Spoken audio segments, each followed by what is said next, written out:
Bismillahirrahmanirrahim. Alhamdulillahi rabbil alamin. Wassalatu wassalamu ala ashrafil anbiya'i wal mursalin Muhammadin wa ala alihi wa sahbihi ajma'in. Amma ba'd. Para jamaah sekalian, kaum muslimin dan muslimat yang semoga disayangi dan dirahmati oleh Allah Subhanahu wa taala. Assalamualaikum warahmatullahi wabarakatuh. Alhamdulillah, segala puja dan puji kepada Allah. Salawat dan salam kepada suri teladan kita, Nabi Muhammad sallallahu alaihi wasallam. Para jamaah kaum muslimin dan muslimat, insyaallah tema kita pada malam yang penuh berkah ini di masjid yang penuh berkah tentang sakratul maut. Dan kita akan bahas juga terkait hubungannya dengan dunia medis. Ya, karena basic saya orang medis, insyaallah. Berbicara tentang sakratul maut, Allah Subhanahu wa taala berfirman, "Wa ja'at sakratul mauti bil haqq. Dzalika ma kunta minhu tahid." Dan datang sakratul maut dengan hak bil haq, dengan benar-benar datang dan pasti ada, dan itulah yang selama ini kalian lari darinya. Sakratul maut yang kita lari. Dan kalau kita berbicara sakratul maut, berarti kita berbicara gerbang pengantar menuju kematian. Qul innal mautal ladzi tafirruna minhu fa innahu mulaqikum. Sesungguhnya kematian yang kalian lari darinya, sesungguhnya akan menjumpai kalian.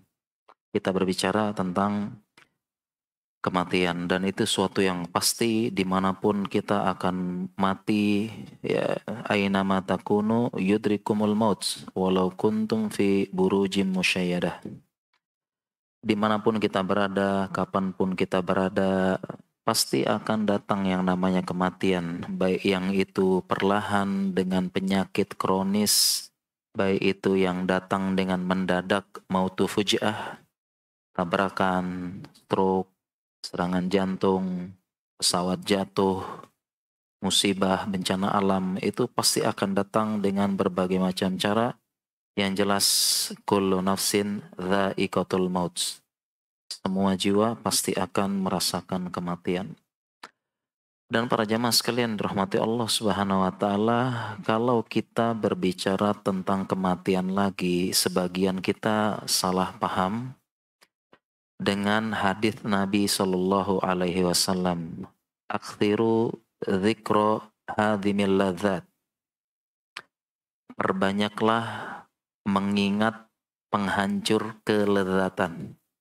Ya'nil maut, yaitu adalah kematian. Banyak yang dari kita salah ya berbicara tentang sakratul maut, berbicara tentang kematian, kita banyak yang salah paham. Yang dimaksud dengan aktsiru, perbanyaklah mengingat di situ, maksudnya bukan yang seperti kita pahami ya. Sebagian kita kalau kita mengingat kematian, yang terbayang adalah rasa takut, rasa ngeri. Ya, kalau kita bayang kematian itu ya, takut, ngeri, matinya bagaimana, apakah kita mati kehabisan nafas, apakah kita mati tabrakan, apakah kita mati diantarkan di rumah sakit, ya, apakah kita tiba-tiba mati, ya, dan sebagainya. Ya, contoh yang paling sering kita jumpai adalah kalau orang mau operasi ya, dengan bios total. Itu hampir semuanya, dan saya rasa normal semuanya takut mati. Dan tidak jarang para dokter kalau operasi dengan bios total tidak jarang menyuntikkan obat penenang dulu. Ya, semuanya khawatir. Semuanya takut mati. Khawatirnya di bios, bangun-bangun katanya sih, bangun-bangun itu marrobuka. Ya, bangun-bangunnya itu. Ya, bangun-bangun gitu. Jadi takutnya begitu.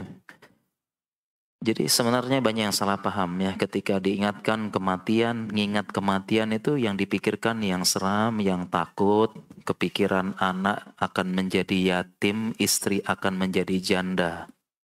Kepikiran lagi ntar istri nikah lagi, sibuk dengan suami baru, belum kering kuburku saya udah terlupakan. Pikiran. Jadi bukan itu yang dimaksudkan hadis ini, aktsiru dzikra hadhimil ladzat. Bukan itu yang dimaksudkan, tetapi yang dimaksudkan adalah mengingat kematian, kita ingat bahwasanya kita punya kampung abadi kekal selama-lamanya. Ya, kita di dunia sementara, dan yang dimaksud dengan menghancurkan kelezatan bukan artinya lagi seneng-seneng sama keluarga, lagi rekreasi, lagi ngumpul, lagi ngopi bareng, disuruh ingat mati, ingat jenazah, ingat keranda, mobil ambulans, iring-iringan, bukan itu. Bukan itu ya, pemutus kelezatan. Maksudnya adalah ya, yang dimaksud dengan hadhimil ladzat yaitu keadaan kita yang meninggalkan dunia dan tidak dibawa sedikit pun. Ya, yang kita capek kerja dari pagi sampai malam, ya ngumpulin harta, pergi gelap, pulangnya gelap. Ya, makanya masa depan gelap terus. Ya, terus kemudian itu pun dirasa kurang, ya akhirnya dibisikkan ya kurang, ya Sabtu lembur, itu pun masih kurang, Ahad lembur lagi, dan itu semua yang sekiranya kita sudah kumpulkan, kita sudah genggam, kita sudah raih, tiba-tiba kita mati, nggak ada yang dibawa sedikit pun. Dan betapa banyak orang-orang seperti ini sedang asyik-asyik mengumpulkan dunia, mati mendadak, akhirnya selesai. Sedang asik-asiknya. Ya, kita dengar berita orang-orang ya, miliarder ya naik helikopter, jatuh, meninggal, selesai. Nggak ada. Jadi yang dimaksudkan adalah supaya kita ingat akhirat. Itu maksudnya, bukan yang seperti yang tadi seperti itu. Kemudian kita berbicara lagi, sakratul maut itu adalah pengantar kematian. Pengantar kematian, dan sakratul maut aslinya dahsyat dan pedih. Dahsyat dan pedih. Sakratul maut. Dan sakratul maut ini jelas ya, kerasnya dan pedihnya dirasakan oleh orang kafir non-muslim pasti.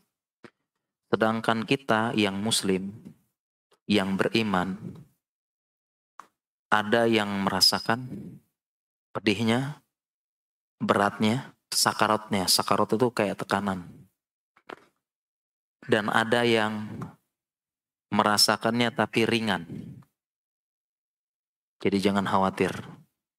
Ya, muslim ada yang merasakannya berat, sakarat berupa tekanan-tekanan, dan ada juga yang merasakan sakarat itu ringan. Ya, dan Nabi SAW merasakan yang beratnya. Nabi SAW merasakan yang berat. Kalau muslim yang lain, kita belum tentu merasakan. Jadi jangan khawatir, insya Allah. Secara umum sakratul maut itu adalah namanya juga sakarat. Karena Nabi SAW berkata, inna lil mauti la sakarat. Sesungguhnya ya menjelang kematian itu ada sakaratnya, ada tekanan-tekanannya. Ya, rasa tidak nyaman, rasa berat, rasa susah, rasa sulit, yang bertingkat-tingkat setiap orang. Dan orang yang merasakan sakaratul maut belum tentu orang tersebut artinya pahalanya sedikit, kurang soleh, bukan itu. Karena Nabi Shallallahu Alaihi Wasallam sendiri makhluk paling mulia di muka bumi merasakan beratnya sakaratul maut. Ya, jadi bukan patokan. Ya, dan ada muslim yang merasakan sakaratul maut ringan. Ada, tetapi orang kafir merasakan beratnya sakaratul maut, yaitu proses pengantar ketika nyawa dicabut, dan ini beraneka ragam. Ada yang lama, ada yang cepat. Semua tergantung, tersimpan, termaktub dalam rahasia Allah Subhanahu wa Ta'ala. Allah sesuaikan dengan keadaan hambanya dan sesuai dengan rahmat yang Allah berikan kepada hambanya. Ada yang merasakan lama, pedih, ada yang merasakan sebentar. Jadi bervariasi sakratul maut. Ya. Kalau kita berbicara sakratul mautnya orang kafir, itu perih disebutkan dalam Al-Quran. Allah berfirman, walau taro idz zalimuna fi ghamratil maut. Sekiranya kamu melihat orang-orang zolim. Zolim di sini tafsirnya adalah orang kafir, ya, karena orang kafir syirik itu zolim. Inna syirka la zulmun azim. Ya, zolim di sini tafsirnya orang kafir. Tatkala engkau melihat orang-orang kafir fi gomratil maut, dalam keadaan sakratul maut, gomarot, tekanan-tekanannya sakratul maut. Bagaimana tekanannya? Dilanjutkan ayatnya, wal malaikatu basitu aidihim. Kemudian malaikat membentangkan tangannya, siap-siap memukul. Akhriju anfusakum, keluarlah wahai ruh. Ya, sebagian bilang ada yang dipukul, ya, ada yang sebelum dicabut dia merasakan tekanan-tekanan, atau juga proses dicabutnya ruh secara perlahan-lahan. Ada banyak riwayat-riwayat yang lain, ya, riwayat-riwayat yang belum bisa dipastikan kesohihannya. Ya, ada yang dicabut pelan-pelan sehingga prosesnya juga pelan-pelan. Jadi pengantarnya sebelum dicabut secara total itu pelan-pelan sekali. Ya, banyak riwayat-riwayat yang belum bisa dipastikan kesohihannya. Perihnya dicabut nyawa, ada yang dibilang seperti ditusuk 1000 pedang. Ada yang bilang seperti dikuliti hidup-hidup. Ya, yang jelas adalah itu ada tekanan-tekanannya dan kita tidak bisa merasakan. Ya, kita tidak bisa kembali ke dunia kemudian menjelaskan kepada manusia. Basitu aidihim akhriju anfusakum. Keluar wahai ruh jahat.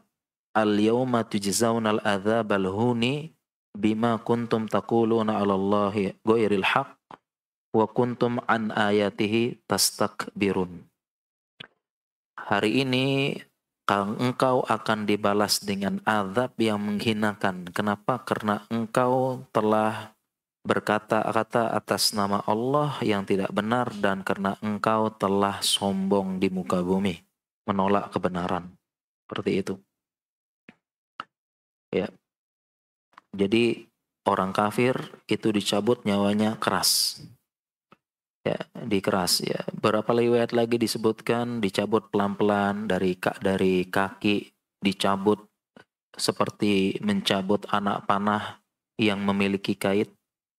Ya, panah ada kait masuk, kalau dicabut itu dagingnya pasti terkoyak. Banyak riwayat-riwayat seperti itu. Tetapi yang jelas ada tekanannya dan merupakan siksaan pengantar bagi orang kafir. Seperti itu. Ini gambaran sakratul maut. Sakratul maut. Kemudian kalau kita berbicara kaitannya dengan dunia medis. Jadi ada orang beberapa bertanya kepada saya melihat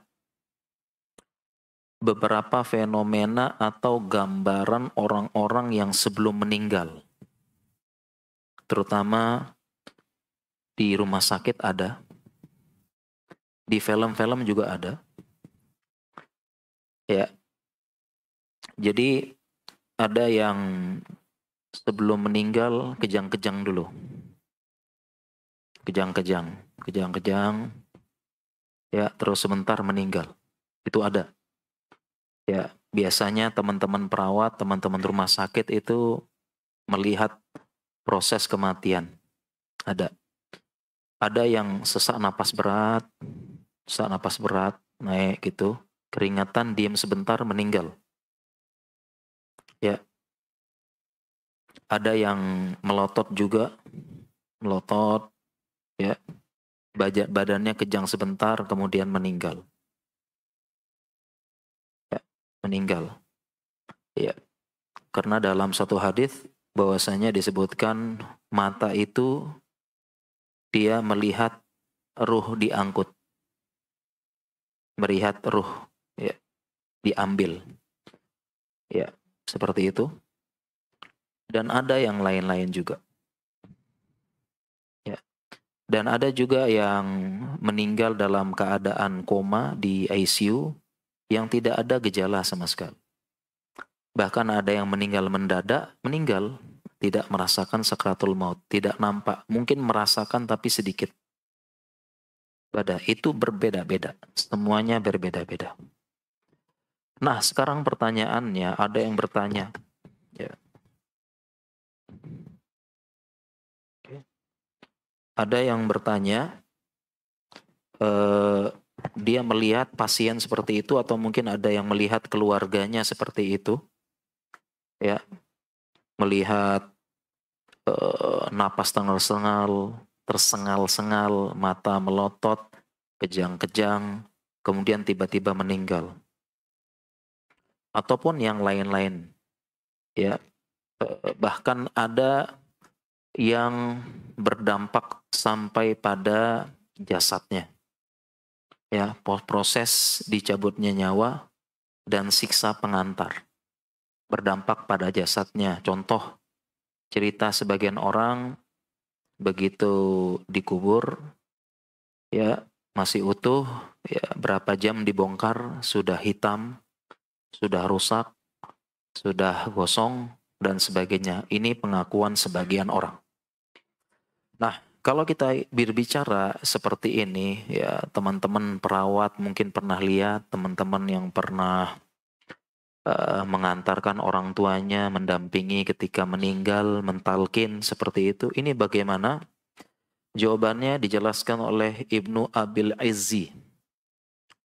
Ya, bahwasanya hal itu bisa terjadi. Bisa terjadi. Karena sebenarnya sakratul maut itu adalah hal goib.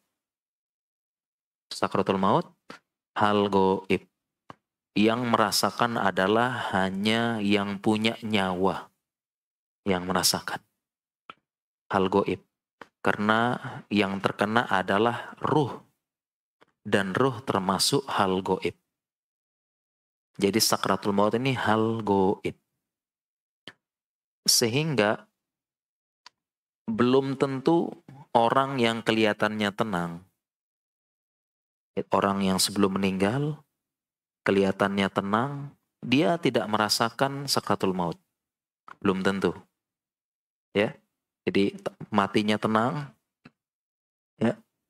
Terus kita bilang dia tidak merasakan sakratul maut, ini belum tentu. Ya. Belum tentu karena hal goib. Oleh karena itu, ya, menyebar foto-foto di dunia maya, di internet, pasti jamaah pernah lihat syuhada mati tersenyum. Pernah lihat jamaah? Syuhada mati tersenyum? Pernah lihat. Sekarang googling, pastor mati tersenyum. Banyak juga. Coba aja. Googling. Ini mohon maaf, pendeta, pastor mati tersenyum. Googling sekarang coba deh. Kalau penasaran. Ada. Jadi kalau di kita nyebar syuhada mati tersenyum, di mereka juga nyebar. pastor ini mati tersenyum. Ada. Karena itu tidak semua, karena keadaan fisik tidak menggambarkan keadaan ruhnya. Tidak menggambarkan. Karena proses sakratul maut serta siksaan itu adalah hal gaib. Jadi kita tidak bisa memastikan. Yang tenang itu berarti tidak merasakan sakratul beratnya maut. Padahal jelas, menurut akidah kita, orang yang kafir terhadap Allah, keras sakratul mautnya. Seperti itu. Dan sebaliknya, ya, kalau kita lihat tadi ada orang yang kejang-kejang sebelum meninggal, sesak napas berat sebelum meninggal, melotot sebelum meninggal, kita juga tidak bisa memastikan dia sedang mendapatkan sakratul maut yang dahsyat. Bisa jadi itu karena penyakitnya memang. Ya, penyakitnya penyakit kejang, penyakitnya penyakit sesak napas, penyakitnya penyakit ini. Ya, penyakitnya ada namanya tonus klonus, dia kejang-kejang memang begini-begini. Ya ada penyakit saraf seperti itu. Nah, jangan sampai orang kena penyakit klonus gitu, gini-gini wafat. Nah, kita bilang habis sakratul maut. Kasihan banget. Nah, kita tidak bisa memastikan. Ya, jamaah ya. Seperti itu. Akan tetapi, terkadang Allah menampakkan hal-hal gaib tersebut dan berpengaruh terhadap jasadnya. Sehingga dia merasakan. Ingat, terkadang. Saya bacakan penjelasan dari Ibnu Abil Izzi. Qad aranallahu azza wa jalla fi hadhihi dar min ajaibi kudratihi ma huwa ablaq min hadha bikathirin. Dan terkadang Allah perlihatkan, ya, perlihatkan hal-hal goib seperti azab kubur berpengaruh terhadap jasadnya. Min ajaib berupa keajaiban, kemahakuasaan Allah, dan ini lebih memberikan pengaruh. Ya. Siksa kubur terlihat pada dahsyat pada jasadnya, maka ablagu min hadza bikathir, lebih berpengaruh. Kan pengaruh banget ya. Ya. Wa idza sya'allahu li'a ala dzalika ba'du ibadihi. Karena Allah terkadang ingin menampakkan hal tersebut kepada sebagian hambanya. Wa ghayyabahu an ghairihi, dan Allah sembunyikan dari sebagian. Jadi penjelasan ulama memang bisa terkadang Allah tampakkan hal yang gaib tersebut dan berpengaruh terhadap jasad. Sehingga terkadang orang sedang mengalami sakratul maut, Allah tampakkan berpengaruh dengan jasadnya. Ya, salah satunya adalah Nabi SAW. Nanti kita bahas hadisnya. Sedang mengalami sakratul maut, berpengaruh, terlihat keringetan, berat rasanya. Demikian juga dengan tadi azab kubur. Terkadang Allah dan contoh ada orang dikuburkan. Tidak sampai sejam, 2 jam, 3 jam dibongkar lagi kuburnya, sudah gosong, sudah terbakar, tercabik-cabik dan sebagainya. Itu bisa jadi azab kubur yang berpengaruh terhadap jasadnya dan terkadang Allah tampakkan. Dan katanya para ulama termasuk Ibnu Abil Iz ini pernah terjadi di zaman-zaman dahulu kala. Pernah terjadi. Allah tampakkan, dan ini ablagu min hadza bikathir. Dan ini sangat berpengaruh. Jadi orang yang melihat saat itu juga banyak yang tobat langsung. Langsung. Allah tampakkan. Allah tampakkan. Ya. Dan saya dapat cerita ini katanya ya. Cerita ya. Ada orang gitu ya, ada orang, saya Allah dapat cerita ya, bukan ini langsung. Ada orang dikuburkan di suatu lubang, ternyata setelah dikuburkan dimasukkan, ternyata lubang itu punya jenazah yang lain. Ya, punya jenazah yang lain gitu kan. Jadi ini satu keluarga ngumpulin keluarganya, ya, dibawa dikuburkan. Ternyata salah lubang. Ini adalah lubang untuk jenazah yang lain dan sudah dibayar oleh keluarganya. Sudah dikubur. Ya, petugas kuburnya juga salah menunjukkan lubang. Dan akhirnya datanglah mayat selanjutnya, keluarganya nggak terima. Ini sudah kita bayar, kita sudah ini posisinya strategis. Setelah dilakukan koordinasi, dilakukan tawar-menawar, intinya keluarga tetap tidak terima, mau tidak mau mayatnya dibongkar. Nah, ketika dibongkar, buka-buka, nggak sampai berapa jam, ternyata kain kafannya sudah rusak, sudah tampak tanda-tanda penyiksaan. Katanya ceritanya baru-baru. Di Indonesia katanya. Dan katanya lagi karena dia pegawai bank. Katanya. Nah, tetapi gitu ya, yang riba gitu ya. Tetapi ini benar apa enggak saya tidak tahu. Ya, karena namanya kisah harus disohihkan gitu ya. Harus berita yang soheh, yang benar, konon katanya dirahasiakan karena aib. Ya, tetapi satu yang menjadi catatan kita tidak boleh memastikan seseorang, ya kan ada bukti ya, jasad disiksa, jasad ya. Kita tidak boleh memastikan seseorang itu jasadnya rusak, disiksa, sebabnya adalah karena dosa tertentu. Ini enggak boleh. Jadi tidak boleh judulnya mayat disiksa karena makan riba. Enggak boleh. Enggak boleh. Disiksa karena makan riba. Walaupun zuhirnya dia kerja di instansi riba. Tidak boleh kita menyatakan, memastikan mayat ini disiksa karena dosa riba. Kenapa kira-kira? Karena termasuk hal goib. Kita tidak tahu ternyata apakah dia punya dosa selain itu. Dari mana kita tahu? Bisa jadi dia durhaka sama orang tua, nggak kelihatan. Bisa jadi karena kesyirikan, sudah ngeyel. Jadi nggak boleh. Karena saya nonton potongan video itu katanya dosa akibat riba. Nggak boleh. Tidak boleh memastikan jasad ini disiksa karena dosa tertentu walaupun zohirnya begitu. Dari mana kita tahu? Bisa jadi ada dosa tersembunyi. Dosa ini nggak boleh. Makanya apa dulu sempat ngetren kan.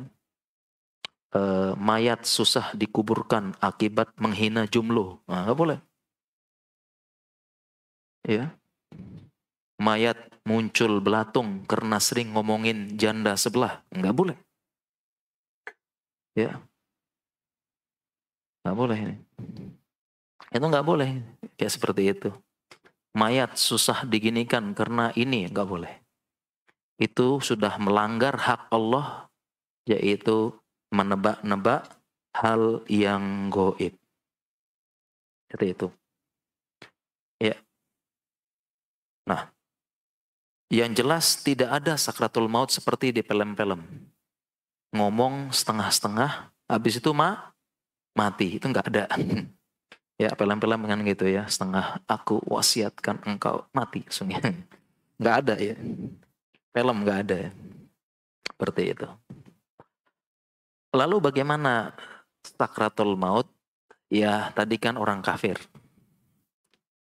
Sekarang bagaimana sakratul mautnya seorang muslim? Tadi kita sudah sebutkan seorang muslim bisa jadi, yang jelas semua mendapati sakratul maut. Hanya saja tadi ada yang berat, ada yang ringan, ada yang lama, ada yang singkat. Wallahu ta'ala alam, dan itu bukan patokan kesolehan seseorang. Semuanya ada hikmahnya. Yang jelas kita hanya minta kepada Allah agar diringankan. tetap kita berdoa, diringankan. Allahumma hawwin alaina sakratul maut. Ya Allah, ringankanlah bagi kami sakratul maut. Ada yang ringan, ada yang berat. Dan ternyata makhluk termulia di muka bumi, Rasulullah Shallallahu Alaihi Wasallam, termasuk yang merasakan beratnya dan sampai berpengaruh terhadap tubuhnya, beratnya, keringatnya, sampai-sampai disaksikan oleh para sahabat dan istri beliau Aisyah melihat beratnya sakratul maut beliau karena beliau meninggal di pangkuannya Aisyah. Ya. Sampai-sampai ada orang bertanya kepada Nabi Shallallahu Alaihi Wasallam bagaimana sakratul maut itu, maka Rasulullah Shallallahu Alaihi Wasallam kan terkadang ditampakkan hal-hal goib oleh Allah Subhanahu Wa Taala. Ketika ditanyakan kepada beliau, beliau menjawab, laisal khabaru kal mu'ayanah. Gimana sih sakratul maut itu? Beliau menjawab, laisal khabaru kal mu'ayanah.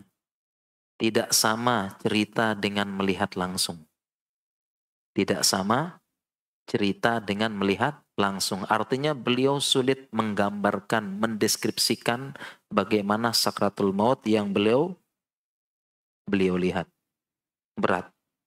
Dan ketika beliau sedang menjalani sakratul maut, disebutkan dalam hadis, diceritakan oleh sahabat yang melihat beliau tatkala sakratul maut, disebutkan ketika sedang sakratul maut beliau disebutkan anna Rasulullah sallallahu alaihi wasallam kana baina yaday raqwatan au ulbatan fiha ma. Ya, jadi ketika beliau sedang sakit dan sedang sakratul maut, beliau di hadapannya ada bejana kecil dari kulit berisi air. Ya, dan beliau ketika sakit di pangkuannya Aisyah, pengantar sakratul mautnya, beliau menutup wajah beliau dengan apa? Mindil, dengan sapu tangan atau kain. Beliau tutup wajahnya. Ya, tutup wajahnya. Itu kenapa? Supaya sahabatnya dan orang-orang yang berada di sekitar tidak melihat raut wajah beliau. Raut wajah beliau sedang menahan sakratul maut. Cukup gerakan-gerakan badannya kelihatan seperti itu. Kita lanjutkan hadisnya. Faja'ala dakhala yadkhulu yadayhi fil ma'i fayamsahu biha wajhah. Kemudian Nabi SAW mulailah memasukkan air ke dalam bejana, kemudian dia basuh wajahnya. Kemudian beliau bersabda, La ilaha illallah, inna lil mauti sakarat. Ya. Beliau mengatakan, La ilaha illallah, sesungguhnya kematian itu ada sakaratnya, ada tekanan-tekannya. Jadi beliau merasakan sakratul maut dulu. Sempat merasakan sakratul maut dan sempat sadar sebentar, ambil air, cuci muka. Dan menginformasikan kepada para sahabatnya. Ya. Dan akhirnya, fa nasaba yadahu, dia angkat tangannya ke atas. Seperti ini. Dia angkat tangannya ke atas, diangkat tangannya ke atas, kemudian beliau mengatakan, ilar rafiqil a'la. Beliau mengatakan apa? Ila rafiqil a'la, hatta kubida, sampai beliau wafat. Famalat, dan tangannya melemas, kemudian wafat. Seperti itu. Jadi itu keadaan beliau ketika sakratul maut. Jadi tekanan-tekanannya dilihat oleh para sahabat. Disebutkan dari Anas lagi, bahwasanya lama thaqulan Nabi sallallahu alaihi wasallam, tatkala kondisi Nabi semakin memburuk, ya semakin memburuk, ya kemudian qalat Fatimah, berkata Fatimah kepada Nabi sallallahu alaihi wasallam, alangkah berat disebutkan alangkah berat penderitaanmu wahai ayah. Ya, dikatakan berapa berat. Kemudian laisa ala abika karbun ba'du. Setelah ini enggak ada berat lagi, karena Fatimah pun melihat beratnya keadaan beliau sallallahu alaihi wasallam merasakan sakratul maut. Ya, dan dalam keadaan itu beberapa nas-nas menyebutkan beliau sempat membuka penutup wajahnya, mindil, sapu tangan, beliau sempat buka, kemudian menyampaikan informasi-informasi penting. Di akhir hayatnya dalam keadaan seperti itu. Yang pertama, beberapa riwayat disampaikan informasi penting, ya, yaitu laknat kepada Yahudi dan Nasrani, ittakhadu kubura anbiya'ihim masajida. Laknat terhadap Yahudi dan Nasrani menjadikan kubur-kubur Nabi sebagai masjid. Ya. Jadi menjelang seolah-olah nih pesan penting sebelum wafat beliau, di tengah-tengah keadaan menjelang wafat, dalam keadaan berat. Dan terbukti sekarang seperti itulah. Tidak ada satupun hadis-hadis terkait dengan kubur dan larangannya kecuali dilanggar semua. Terbukti. Semua. Dari ini, semua hadis-hadis tentang kubur dilanggar semua. Terbukti dan menyebar di mana-mana. Saking benar peringatan beliau. Dan satu lagi riwayat yang masyhur gitu ya. Beliau membuka dan sempat menyebutkan ummati. Yang masyhur ya. Seperti itu. Ya. Dan Aisyah yang melihat sakratul mautnya Nabi sallallahu alaihi wasallam, Aisyah berkomentar karena dia ngelihat langsung, ya, yaitu wajah beliau di pangkuannya Aisyah. Jadi meninggal di pangkuan Aisyah, yang tadi itu nunjuk ke atas, wafat lemes, itu di pangkuannya Aisyah. Ya, Aisyah mengatakan ma aqbitu ahadan bihauni mauti ba'da alladhi ra'aitu min syiddati mauti Rasulullah sallallahu alaihi wasallam. Katanya Aisyah, aku tidak iri kepada siapapun atas kemudahan kematiannya setelah aku melihat syiddah, ya, beratnya mauti Rasulullah, beratnya proses kematian Rasulullah sallallahu alaihi wasallam. Jadi katanya Aisyah, aku iri kalau ada orang yang matinya mudah. Karena aku lihat sendiri syiddah, beratnya proses kematian Rasulullah sallallahu alaihi wasallam. Ini Aisyah. Seperti itu. Ya. Dan di sini juga berdasarkan hadis ini juga berarti kita perlu meluruskan bahwasanya kata-kata terakhir Nabi sallallahu alaihi wasallam sebelum wafat apa? Tadi?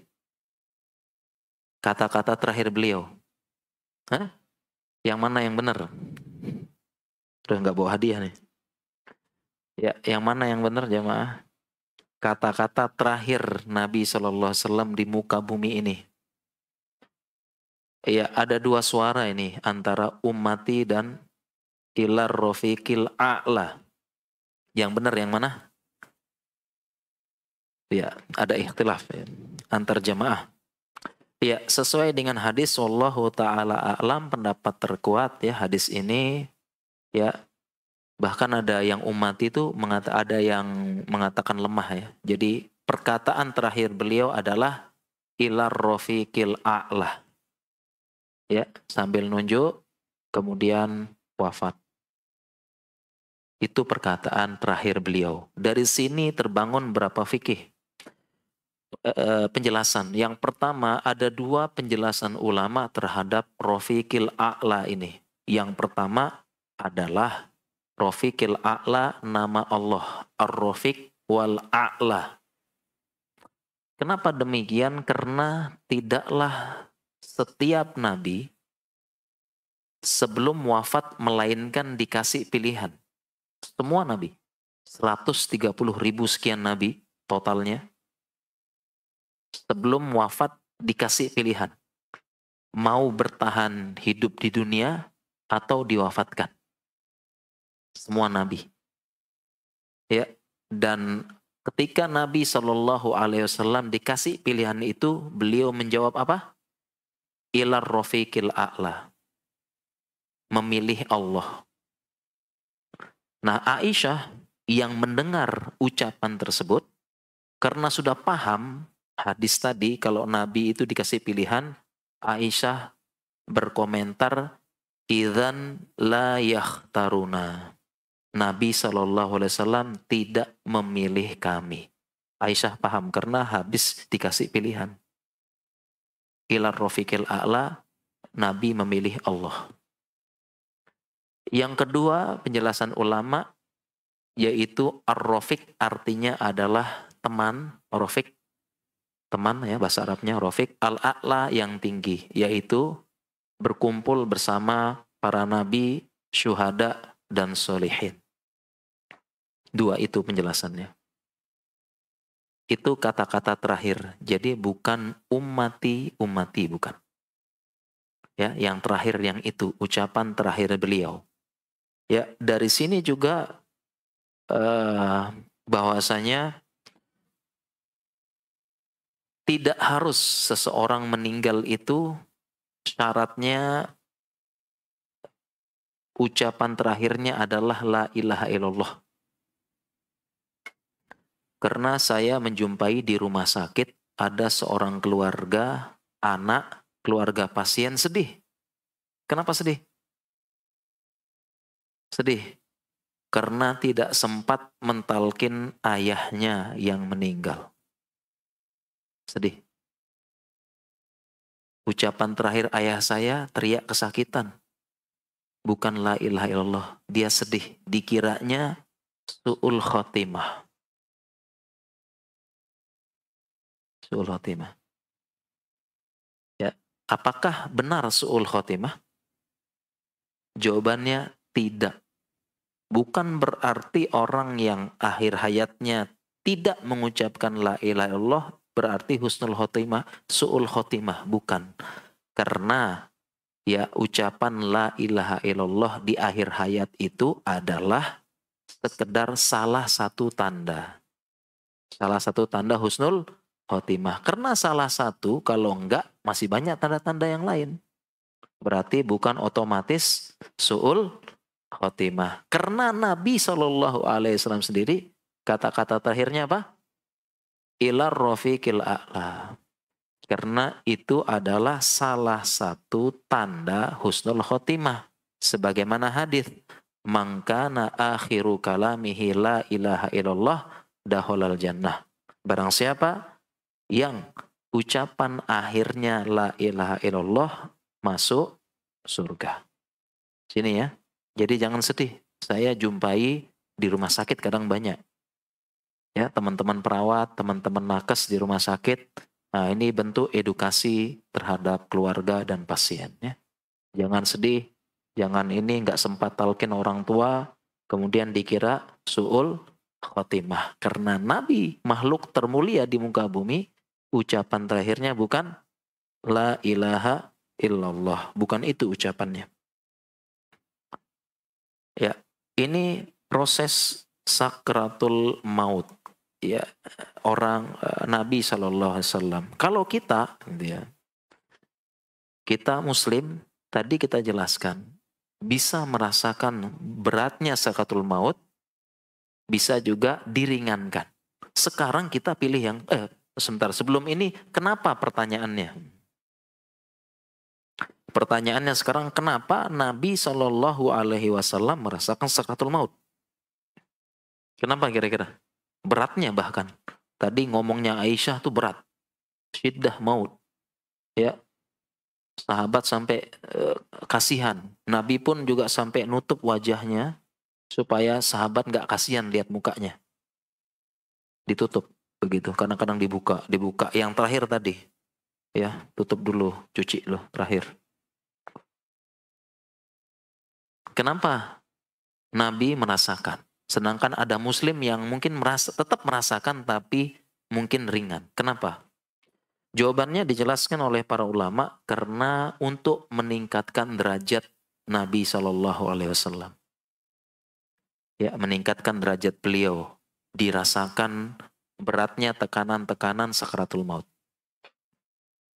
Nabi, jadi Nabi makhluk termulia ditakdirkan Allah merasakan beratnya sakaratul maut sampai tadi kasih komentar sedikit tentang sakaratul maut. Ya, karena Nabi SAW ya ujiannya berat. Kalau demam 2 kali demamnya kita, demamnya Nabi. Jadi memang semakin berat ujian seseorang, ya makin tinggi derajatnya. Sehingga kalau ditanya kenapa Nabi SAW menjadi makhluk paling mulia semesta alam, jawabannya satu semesta alam ini beliau paling berat ujiannya. Paling berat. Ya, demamnya 2 kali lipat. Ya, 2 kali lipat sehingga ada sahabat menjenguk Nabi SAW, beliau pakai selimut, ditaruh tangannya di atas selimut, tiba-tiba diangkat. Kok panas banget selimutnya ini? Ya, kemudian Nabi berkomentar, saya diberikan demam 2 kali kalian. Kalau kita hitung-hitungan, ya, hitung-hitungan kasar, ini hitung-hitungan kasar ya. Hitung-hitungan kasar ya. Dalam dunia medis, demam itu 38 derajat sampai 40. Nah ini hitung-hitungan kasar ya, bukan pasti gitu ya. Ya kalau 2 kali lipat berapa tuh jamaah tuh? Berapa? Iya, iya ini hitungan kasar ya, jangan ini ya, jangan nanti jurnalnya nggak ada gitu ya. Hitungan kasar enggak ya. Ya kurang lebih sekitar seperti itu ya. Kalau kasar-kasar ya 70-80 mirip-mirip seperti air setengah mendidih untuk buat kopi. Kan 80 derajat katanya. Buat barista-barista ya. Panas. Ya, panas jadinya. Demamnya beliau. Jadi sengaja Allah rasakan. Adapun kita muslim ya ada yang ringan. Nah sekarang kita pilih yang mana nih? Pilih ikut Nabi atau pilih yang diringankan jamaah? Pilih yang mana? Pilih yang mana? Ya jawabannya nggak bisa milih. Ya nggak bisa milih ya. Hanya bisa berdoa supaya diringankan. Karena ini adalah penggugur dosa sebagaimana ujian-ujian yang lainnya. Musibah, ujian, dan sebagainya. Itu sama. Ya, jadi sama juga kita jangan minta dapat musibah. Jangan minta dapat ujian. Ya, karena walaupun menghapus dosa belum tentu kita mampu menghadapi. Ya, jadi kalau kita mah doa saja. Allahumma hawwin alaina sakratul maut. Ya Allah mudahkanlah kepada kami menjalani sakratul maut. Seperti itu. Ya, atau doa yang menyebar di masyarakat. Allahumma inna nas'aluka salamatan fid din wa afiatan fil jasad wa ziyadatan fil ilmi wa barakatan fil rizq wa taubatan qoblal maut wa rahmatan indal maut wa maghfiratan ba'dal maut. Tobat sebelum meninggal, kasih sayang Allah ketika proses meninggal, dan ampunan setelah meninggal. Seperti itu. Lalu sakratul maut pengantar. Ya, sakratul maut ini pengantar. Nah, akhir dan ujungnya adalah dicabutnya nyawa. Jadi sakratul maut itu pengantar, akhirnya nyawa dicabut. Ya, nyawa dicabut. Kalau orang kafir ya, orang kafir itu dicabutnya ngeri. Ya, dan proses dari ini pencabutan nyawa pelan-pelan dan sebagainya itu ada dalam hadis panjang Barra' bin Azib. Ini hadis panjang yang menceritakan tentang proses dicabutnya nyawa. ya sakratul maut sampai dicabutnya nyawa. Hadisnya panjang nih ya, kita ringkas aja.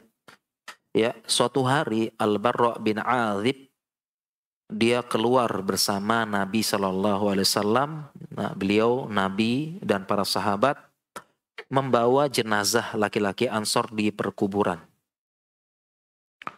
Ya, nah, kemudian akhirnya Nabi Shallallahu Alaihi Wasallam tiba-tiba menusuk-nusuk, ambil kayu, menusuk-nusuk ke tanah gini ya. Kemudian beliau mengatakan, berlindunglah kepada Allah dari azab kubur 3 kali.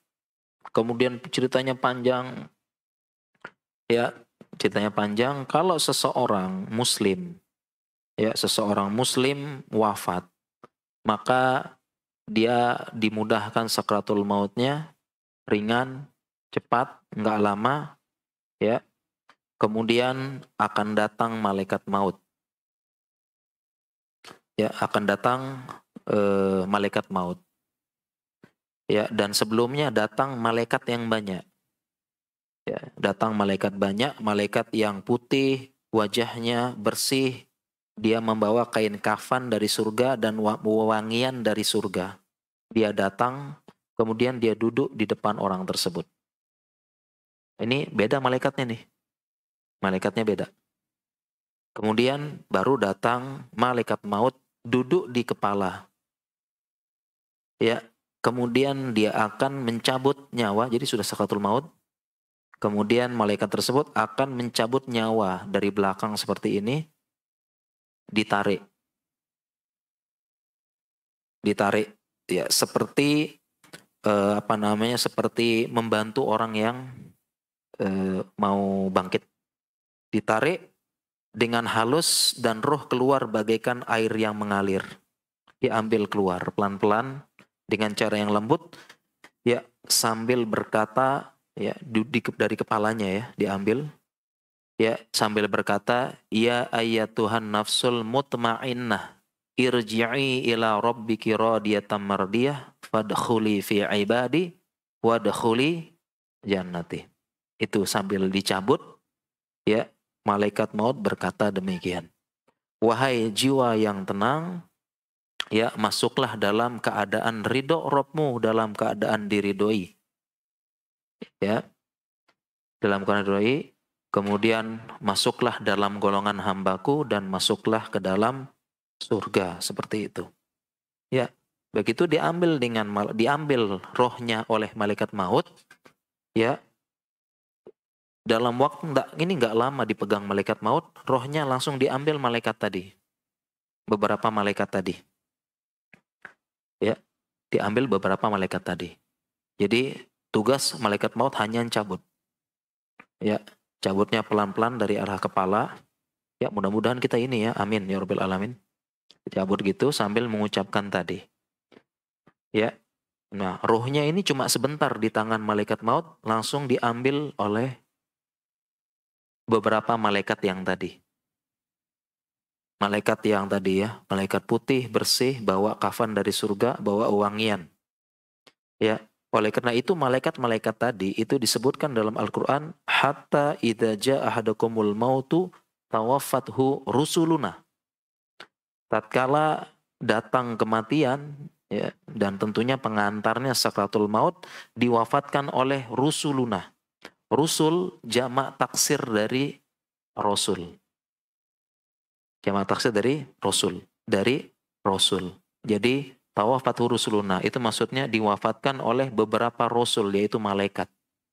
Nah, ayat ini berbicara tentang malaikat-malaikat tadi selain malaikat maut. Dibawa oleh malaikat tadi, kemudian dibawa, ditemanin, dan malaikat tadi, dan oleh malaikat tadi, ruh yang baik ini dibawa ke langit. Dibawa ke langit. Sementara jasadnya sedang diurus oleh keluarga. Diurus keluarga. Ini dibawa ke langit ya. Jadi dibawa ke langit dulu ruh kita. Yang muslim, amin ya. Di langit 1, 2, 3 sampai langit ke-7. Dibawa dulu. Sepanjang perjalanan langit, ya kita dibawa roh kita oleh malaikat, ditemenin. Sepanjang perjalanan langit, ya maka kita akan disebut-sebut oleh malaikat penghuni langit. Tergantung ketenaran kita. Tergantung ketenaran. Makanya ada yang tidak terkenal di bumi, terkenal di langit. Nanti kelihatan pas ini, dibawa rohnya. Melewati malaikat-malaikat. Kalau dia terkenal di langit, semua malaikat memuji. Oh, ini tuh ruhnya Fulan bin Fulan. Pantesan harum, baik, cerah. Ini dia pantesan. Selama ini yang diperbincangkan tuh ini orangnya. Kenal, jadi pembicaraan. Baru kerasa sekarang nih. Ya, terkenalnya terkenal di penduduk langit. Ya, walaupun di bumi nggak terkenal. Baru kerasa di situ nanti. Malaikat bilang, ini ruh siapa? Kok wangi banget? Fulan bin Fulan. Ya, kata yang nganter. Oh, pantesan ini dia orangnya nih. Yang jadi perbincangan di langit. Ya, jadi perbincangan. Kadang-kadang disebut namanya, oh ini. Ya, jadi roh-roh malaikat-malaikat itu bertanya, disambut dengan baik oleh malaikat di langit karena sudah tenar namanya. Ya. Dan orang-orang yang seperti ini kadang ada orang-orang yang nggak terkenal ya, nggak tampil, nggak heboh, nggak banyak followernya, nggak banyak fansnya. Ini lebih baik, lebih mulia bahkan. Ya, bahkan disebutkan dalam hadis Ash'atha Akbaro. Dia berambut kusut, rambutnya berdebu, madfu'un bil abwab. Ditolak di semua pintu-pintu. Jadi kalau dia ngetuk pintu pasti ditolak. Tapi sabdanya Nabi SAW, madfu'un bil abwab, seandainya dia berdoa kepada Allah la abarroh. Seandainya sekali berdoa langsung terkabulkan.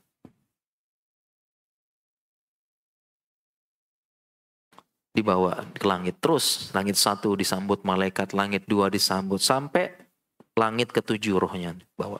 Sementara di bumi jenazahnya sedang siap-siap, dimandikan, diapakan, siap ke langit. Kemudian sampai ke langit ke-7, ya, roh tersebut maka diiringi oleh penghuni langit ya. Jadi ya bahasa kasarnya malaikat-malaikat yang ngefans dalam tanda kutip ngikutin. Diiringi. Ya. Ketika sampai ke langit ke-7, Allah kemudian berkata, tulislah hambaku ini dalam kitab Illiyin. Tulislah nama hambaku dalam kitab Illiyin, dan inilah dalam firman Allah dalam surat Al-Mutaffifin, kalla inna kitabal abrari lafi Illiyin wa ma adraka ma Illiyun kitabun markum yashhaduhul muqarrabun. Ini maksud ayat ini. Akhirnya namanya ditulis dalam kitab Illiyin ya, mudah-mudahan nama kita. Kemudian setelah itu Allah mengatakan kembalikan dia ke bumi. Aku berjanji akan menciptakan, membangkitkan kembali. Kemudian oleh malaikat tadi dibawa kembali lagi ke bumi. Yaitu ke dalam, dia nunggu ya, jasadnya dikuburkan. Baru dibalikkan. Ya, dibalikkan seperti itu. Ya, dibalikkan. Ya, oleh karena itu, kalau ini orang baik, jasadnya ditunda-tunda, dikuburkan, maka rohnya akan komentar. Mau dibawa kemana jasadku? Segera kuburkan, jangan lama-lama. Kenapa? Karena dia sudah nggak tahan pengen mendapatkan nikmat kubur. Ya jelaslah disambut, diapakan, merasakan selama ini amalnya, merasakan jerih payah di dunia. Ya, nggak sabar. Kalau jasadnya lama dikubur, maka ada hadisnya yang mengatakan mau dibawa kemana jasadku, segera kuburkan. Segera kuburkan, seperti itu. Makanya itu perintah segera menguburkan mayit. Segera. Ya, Oleh karena itu sebagian ulama ada yang nggak setuju jenazah itu diterbangkan ke sana, dibawa. Sebagian ulama ada yang tidak setuju, kecuali ada hajat yang benar-benar penting sekali. Wallahu ta'ala alam. Seperti itu. Ya, ya kita stop sampai sini, kita loncatin aja. Hadisnya panjang. Sekarang bagaimana kalau orang kafir? Kita loncatin. Orang kafir ini karena waktunya udah 1 jam ternyata. Ya, ini lanjut atau stop jamaah? Lanjut ya. Oke. Kita percepat ya. Hadisnya mau dilanjutin atau dipotong? Ya. Dilanjutin atau dipotong? Oke, dilanjutin aja biar nggak penasaran. Katanya biar nggak mati penasaran. Kita lanjutkan ya. Oke, kita lanjutkan para jamaah. Ini tanggung ya hadisnya. Penghormatan terhadap hadis kita selesaikan aja ya. Kemudian jasadnya dikuburkan. Kemudian ketika dikuburkan jasadnya, barulah oleh malaikat tadi, roh muslim tadi dikembalikan. Dikembalikan ke jasadnya. Ketika dikuburkan. Sudah kembali? Ya. Dikembalikan. Nah, barulah setelah itu menunggu langkah terakhir. Langkah terakhir dari siapa? Dari yang mengantarkan. Pergi sahabatnya, pergi teman kantor, pergi teman bisnis, pergi ini, mungkin yang terakhir keluarga inti. Anak-anak pergi, dan mungkin langkah terakhir langkah istrinya. Ya, di pintu kubur. Begitu keluar, tek, tek, tek, tek. Keluar langkah terakhir, barulah datang malaikat bertanya. Nah, oleh karena itu dalam hadis Barra bin Azib yang panjang ini, Nabi SAW mengatakan, istaghfiru li akhikum was'alu lahu tasbita fa innahu al-an yus'al. Jadi Nabi sebelum meninggalkan kubur berkata kepada sahabatnya, mohonkanlah ampun kepada sahabatmu karena sebentar lagi dia ditanya. Langkah terakhir. Dan doanya adalah Allahumma gfir lahu, Allahumma thabbithu. Jadi ini sunnah kita, terutama kita anak-anak yang mengantarkan jenazah orang tua, jangan lupa doa ini sebelum meninggalkan kubur. Terlebih para istri mungkin mengantarkan jenazah suaminya, para suami mengantarkan jenazah istri, biasanya dia langkah terakhir. Sebelum itu dia doakan, Allahumma gfir lahu, Allahumma thabbithu. Kita doakan, ya Allah ampunilah dan kokohkanlah dia.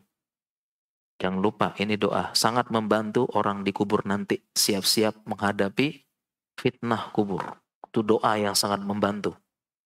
Membantu ayah kita, ibu kita sebelum kita meninggalkan kuburan. Karena disitulah mulai puncak dari fitnah kubur, yaitu penentu surga neraka dan sebagainya. Penentu, bukan penentu lulus ujian, bukan penentu diterima kerja, diterima lamaran, enggak. Ditentukan surga nerakanya dari pertanyaan itu. Allahumma thabithu, dan di sini tergambar dari yusabbitullahu alladzina amanu bil qawli tsabiti fil hayatid dunya wa fil akhirah. Yaitu apa? Allah mengkokohkan orang-orang tersebut dengan qaulu tsabit, yaitu la ilaha illallah. Seperti itu. Kemudian tadi langkah terakhir baru datang malaikat datang. Malaikat Mungkar dan Nakir. Barulah dia bertanya, "Man rabbuka, ma dinuk, ma nabiyuk." Kalau muslim dia menjawab dengan mudah. Menjawab dengan mudah. Ketika dijawab dengan mudah, maka terdengar suara dari langit, "Hambaku telah berkata dengan perkataan yang benar. Ya, bentangkanlah dia surga, berikan pakaian surga, dan bukakanlah dia pintu surga." Jadi seorang muslim yang dapat nikmat seperti ini di alam kubur, dapat nikmat kubur, diluaskan kuburnya sejauh mata memandang, dan dibukakan pintu surga. Jadi dia bisa melihat bisa melihat surga dari pintunya saja. Karena dia cuma bisa ngelihat pintunya saja, dia lihat kenikmatan di dalam, maka semua orang muslim di alam kubur sekarang doanya satu. Doanya satu, yaitu Robbi aqimis sa'ah. Wahai Rob, segera datangkan kiamat. Kenapa? Karena memang dia dapat nikmat kubur, tapi pintu surga dibuka. Dia cuma bisa ngelihat doang. Ya tentunya pengen segera masuk. Bagaimana caranya? Segera kiamat. Doanya Robbi aqimis sa'ah. Lihat ya, seperti itu. Mudah-mudahan kita termasuk yang seperti hadis ini. Amin ya Rabbal alamin. Melihat pintu surga ya. Lihat di dalam keindahannya. Ada bidadari lagi main-main. Bang, insya Allah. Gimana nggak ngebet Rabbi aqimis sa'ah. Ya. Ya. Itu muslim. Ya. Kalau orang kafir bagaimana? Ya. Orang kafir sama ya, dia datang juga malaikat. Tawafathu rusuluna. Datang malaikat-malaikat ya, berwajah hitam, bengis ya, dan kasar. Ya, kemudian malaikat maut duduk di kepalanya sama. Kemudian malaikat maut mencabut dengan kasar. Ya, ada yang dipukul, ada yang ditarik dengan kasar. Ya, kemudian sambil mengatakan, wahai jiwa yang jelek, nafsus sayyi'ah, keluarlah menuju ghadabillah, menuju kemurkaan Allah. Ya, ini rohnya orang yang tidak beriman. Kemudian roh keluar dari jasad seumpama sabut yang berserat. Ya, dia dicabut, ya bahkan urat-uratnya terputus bersamanya. Kurang lebih seperti itu proses sakratul maut dan dicabutnya nyawa. Dicabut oleh malaikat maut, ya rohnya cuma sebentar di tangannya malaikat maut. Kemudian diambil oleh rusul tadi, malaikat-malaikat tadi. Yang berwajah hitam, bengis dan kasar. Setelah ini kemana? Kemana? Rohnya dibawa ke langit oleh malaikat tadi, ya, sementara jasadnya dikebumikan. Begitu sampai ke langit, mau sampai, ini kan langit kita nih langit dunia. Nah setelah langit dunia ini baru langit ke-1. Ya, jadi ini bukan langit 1 ya, ini langit dunia nih. Langit dunia aja luas banget ya, luas ya, luas luar biasa. Baru langit pertama, dibawa, ya, baru sampai langit pertama, langitnya, ruhnya tidak diterima oleh penduduk langit.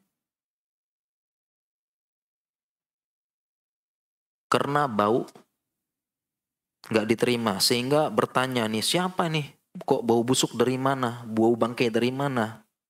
Kemudian malaikat yang nganter nih bilang, Fulan bin Fulan. Oh pantesan gini.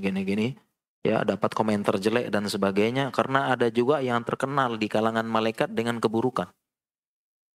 Oh pantesan gini.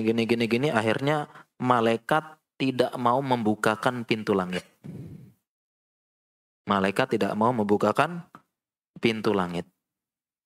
Dan inilah yang disebut Allah dalam ayat Al-Quran, La yufattahu lahum abwabus sama hatta yalijal jamalu fi sammil khiyat.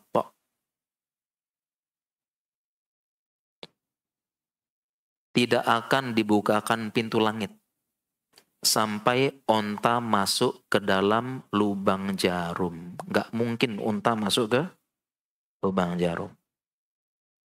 Tidak akan dibuka pintu langit. Malaikat gak mau buka pintu langit. Dan akhirnya Allah berfirman, tulislah hambaku ini dalam kitab sijin. Wal'ayadzubillah. Dan ini dalam surat Al-Mutaffifin juga. Kalla inna kitabal fujjari lafi sijin. Wa ma adraka ma sijin. Kitabum markum. Wailu yawma idzil lil mukadzibin. Ini disebut dengan kitab Sijin. Ya. Kemudian setelah ditolak ke langit, jenazahnya dikuburkan. Gimana terus? Diantarkan? Ya, tidak diantarkan, tetapi dilempar dari atas. Ruhnya ke arah jasadnya. Dilemparkan. Dan ini yang dimaksud dalam firman Allah, wa may yusyrik billah faka'annama kharra minas sama. Barang siapa yang menyekutukan Allah, dia seolah-olah jatuh. Ya, jatuh. Ya, dilempar. Terus ke jasadnya di tanah. Sama juga tadi langkah terakhir. Datanglah malaikat Mungkar dan Nakir. Kalau orang kafir nggak bisa jawab. Marrabbuka, nggak tahu. Kalau orang munafik, dia mengatakan, ya, dan sekarang banyak orang munafik terang-terangan ya. Kalau munafik di zaman Nabi, sembunyi-sembunyi. Munafik sekarang terang-terangan. Kalau orang munafik, dia mengatakan, saya tidak tahu. Tapi saya dengar orang mengatakan ini. Gitu. Seperti itu. Setiap ditanya. Ya, dan akhirnya karena jawabannya salah, dipukul oleh semacam gada, malaikat yang teriakannya dia akan mengerang kesakitan, yang teriakannya didengar oleh seluruh makhluk di muka bumi kecuali manusia. Kecuali manusia. Didengar oleh seluruh makhluk kecuali siapa? Manusia. Pertanyaannya, ada kucing, anjing, dengar nggak? Dengar. Jadi misalnya ada orang pelihara kucing, kemudian orang tersebut, tuannya ini meninggal dikuburkan, kucingnya dibawa. Dengar nggak dia? Kata tuannya, diirisik. Kalau bisa, ya jawabannya dengar. Semua sesuai dengan zahir hadis, semua mendengar. Makhluk hewan mendengar kecuali manusia. Loh, kok biasa-biasa aja ya? Kucing, anjing, dan yang lain-lain biasa aja. Jawabannya, mereka bisa jadi mendengar sesuai dengan caranya masing-masing yang kita tidak tahu. Yang kedua, kalau terlalu sering didengarkan, cuek. Cuek. Ya, seperti kita, ya misalnya kita tinggal di pinggir jalan. Tiap hari dengar lalu lalang, pertama kali datang kan terganggu, lama-lama kan biasa. Jadi begitu ya. Jadi penjelasannya Allah yang ngatur, kita nggak tahu. Mereka mendengar dengan bagaimana. Pokoknya mereka mendengar. Yang kedua, kalau memang sudah kan orang meninggal sejak dulu kala. Begitu kucing lahir aja udah ada yang disiksa kan. Iya, jadi itu adalah didengar terus-menerus, ya udah biasa aja responnya. Anjing kucing yang lewat depan kuburan, paling dia komentar, manusia disiksa paling. Nah, gitu. Biasa aja. Dari lahir udah denger kok gitu ya. Wallahu ta'ala alam. Yang jelas itu urusan gaib, bukan urusan kita. Ya, urusan Allah yang ngatur bagaimana dengarnya, suaranya apa, sesuai dengan zahir. Seperti itu. Ya, dan akhirnya terdengar suara disiksa, terdengar suara dia dari langit. Bentangkan tilam neraka, bukakan pintu neraka, dan merasakan panasnya, kemudian disempitkan luang kuburnya sampai tulang sendinya bergabung. Ya, ini kan sendi kita gini nih, ya. Tulang-tulang sendi, tulang-tulang belikat kan begini ya, sampai gabung gini. Ya, disempitkan kuburnya. Ya, barulah datang laki-laki buruk rupa, jelek, berbau busuk, mengatakan ini hari yang dijanjikan kepada engkau. Seperti itu. Ya, dan dibukakan pintu neraka, dia bisa melihat neraka. Tempat dia disiksa nanti, pintunya doang. Ya, dan dia pun doanya juga sama, Rabbi la tuqimis sa'ah. Wahai Rob, jangan bangkitkan kiamat karena tidak mau. Tidak mau, seperti itu. Ya. Itu perjalanannya. Kurang lebih, dan kita berdoa mudah-mudahan kita termasuk Rob yang beriman dan dipanggil, dicabut dengan cara yang halus dan termasuk jiwa yang mutmainnah. Ya, dan masih ada fikih terkait, karena ini udah malam banget ya para jemaah. Kita singkat aja, ada fikih terkait dengan sakratul maut. Sedikit fikih ya, beberapa fikih yang penting saya sampaikan. Ternyata ketika sakratul maut itu kesempatan terakhir setan menggoda. Ketika sakratul maut, kesempatan terakhir setan menggoda. Hati-hati sekali. Kesempatan terakhir, dan setan serta iblis tentunya akan mengerahkan segala upaya bagaimana orang tersebut menjadi sesat. Ini hati-hati, jangan sombong, jangan lalai. Ya, innahu aduwwum mubin, musuh yang nyata. Jangan sampai. Karena setan udah berjanji, fabima aghwaytani la aqudanna lahum siratal mustaqim.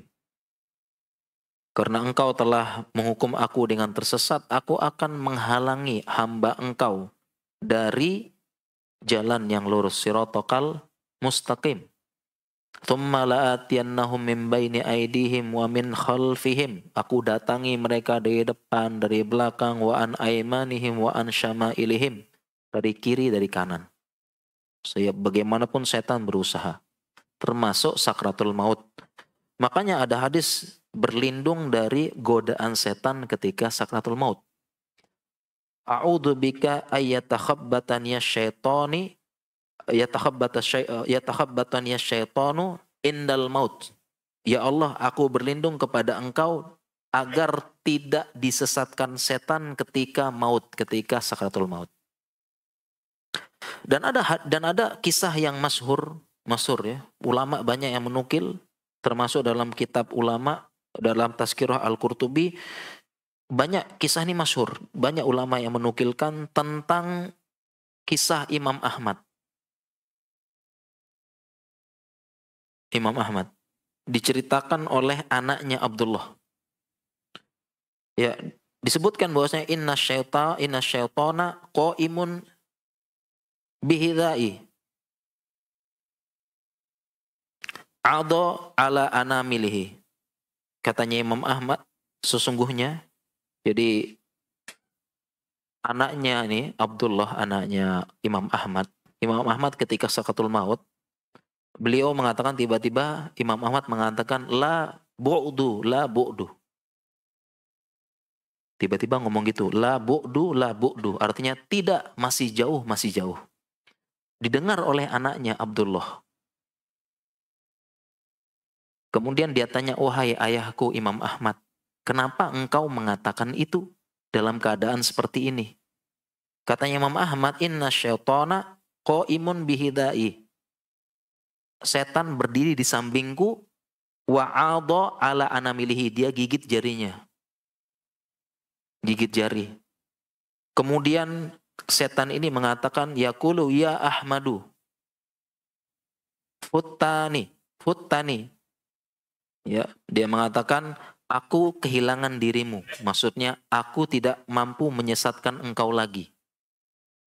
Kemudian Imam Ahmad menjawab, la bu'du. Enggak, masih jauh. Ya, artinya setan berusaha menjebak Imam Ahmad. Saya tidak bisa menyesatkan engkau lagi. Saya pasrah, saya nyerah. Kata Imam Ahmad, enggak, masih jauh kok, masih bisa. Itu kisah ini masyhur, ya, dinukil oleh para ulama banyak.